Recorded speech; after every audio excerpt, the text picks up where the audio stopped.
Reaction to what the finance minister had to say. The Black Management Forum, BMF, unhappy with the proposed amendments. To remind you what we're talking about, those amendments are to the Preferential Procurement Policy Framework Act. It's of 2000. They were declared by the finance minister last week. Well, let's bring into the conversation BMF Free State Chair. It's always good to speak to Mr. Mosebetsi Tlhagla this morning from BMF. Ms. Mosebetsi, good to have you with us. So also hearing that the Trade Federation, COSATU, they're saying these regulations will slow down the bid for economic transformation. What's your view on this? How do you see what the finance minister has done? Morning, Gareth, and morning to your viewers. I think I would definitely agree with you in that transformation was meant to be incremental, and it's quite disturbing that after many years of having discussions with National Treasury around the Preferential Procurement Framework Act, they still begin to revert back to it. Maybe to put into perspective, the Act came when there was nothing clear and concise on how preferential procurement would be done.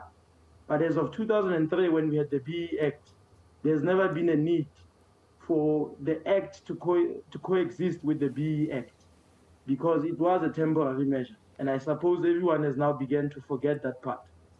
What we as the BMF feel, and we've always articulated to National Treasury is one, you need to repeal the Act. And we see in their media statement, they are saying the new regulations they propose are a placeholder. One of the things that would be very much disturbing is to see how National Treasury is digressing and taking us back. In the definitions that you pick up there, it still makes reference to the RDP, which was a 1994 policy.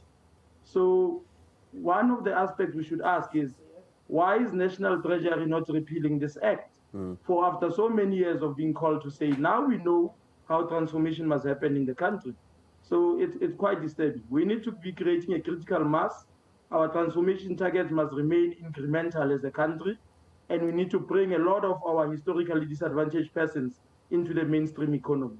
Let's talk about that incremental for a moment. Incrementally, how would you suggest, as the BMF, this gets done? Because as you say, this was meant to be a temporary measure. We are going all the way back to the policy framework of 2000. We're 22 years later. In your mind, Mosebetsi, incrementally, how should this be done?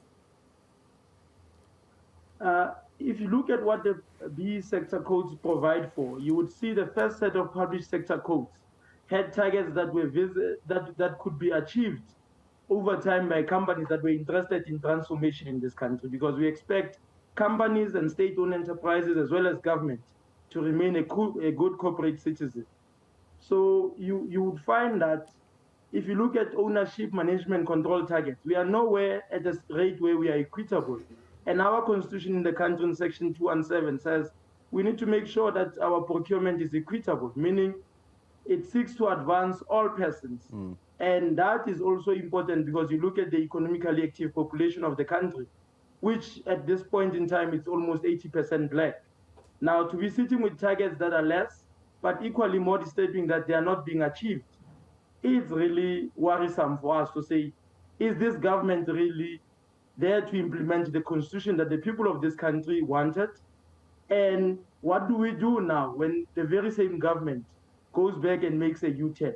There is no need today for the Triple PFA Act to still be in existence in its current form.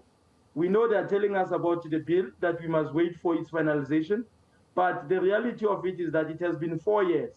It was easy for them to do the regulations, but it seems not very difficult for National Treasury to put up this bill. Mosebetsi, let me come in quickly. I need to ask you this last question before I say goodbye, Mosebetsi. The finance minister, as we know, does watch this particular show. You have a few seconds to tell the finance minister what you want him to do with this, just before I say goodbye to you. Gareth, it's very clear from our side as the BMF. Repeal the Triple PFA Act. In its place, let's use the current BBEE Act that is also used by corporate South Africa, and then we move forward. All right, nice and short and to the point. Mosabetsi, I thank you very much indeed. It's always good to talk to you. I'm sure we'll talk again as we continue to unpack the proposed amendments to the Preferential Procurement Policy Framework Act of 2000. That's what the PPFA stands for. And that is Mosabetsi Hlahla, BMF Free State Chair, joining us here on ENCA.